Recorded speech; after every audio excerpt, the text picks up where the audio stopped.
అందరికీ నమస్కారం అండి. సర్పరూపంలో శయనిస్తున్న దత్తాత్రేయుని స్వామి దేవాలయాన్ని గురించి ఇప్పుడు తెలుసుకుందాము. ఈ దేవాలయము కరీంనగర్ జిల్లా బోయినపల్లి మండలం వరదవెల్లి గ్రామానికి సమీపంలో ఉంది. ఈ గ్రామము ఎప్పుడూ వరదల్లో మునిగి తేలుతూ ఉంటుంది. అందుకే ఈ గ్రామానికి వరదవెల్లి అనే పేరు వచ్చింది. ఈ గ్రామంలో ఎక్కడా లేని రాహు రూపంలో ఒక ఆలయం ఉంది.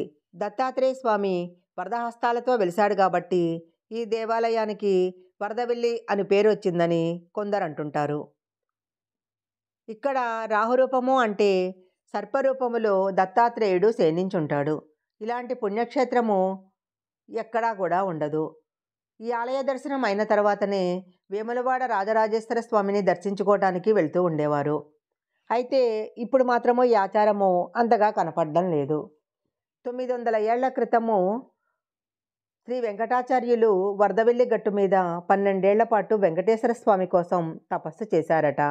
శ్రీ గురుదత్తాత్రేయుల వారి భక్తులు చాలామంది ఇక్కడ తపస్సు చేస్తూ ఉండేవారు. అందువల్లనే వారి యొక్క కోరిక మేరకు దత్త వెంకటేశ్వర స్వామిగా దర్శనమిచ్చారని ఆలయ పురాణం తెలియజేస్తుంది. దత్త వెంకటేశ్వర స్వామి దర్శనంతో వెంకావధూత పులకించి శ్రీ గురుదత్తాత్రేయుల కోసము ఇక్కడే ఘోర తపస్సు చేశారు. 28 సంవత్సరాలు దత్త దర్శనం కోసం నిరంతరం తపించడం జరిగింది.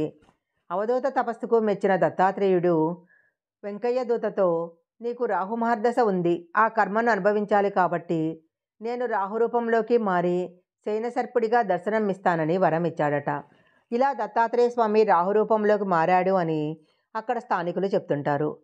దత్తాత్రేయుడు రాహు రూపంలో ఉండటము, విగ్రహంలో దాగి ఉన్న జంట సర్పాల ఆనవాళ్లు ఫోటో తీస్తే చాలా స్పష్టంగా కనిపిస్తాయి.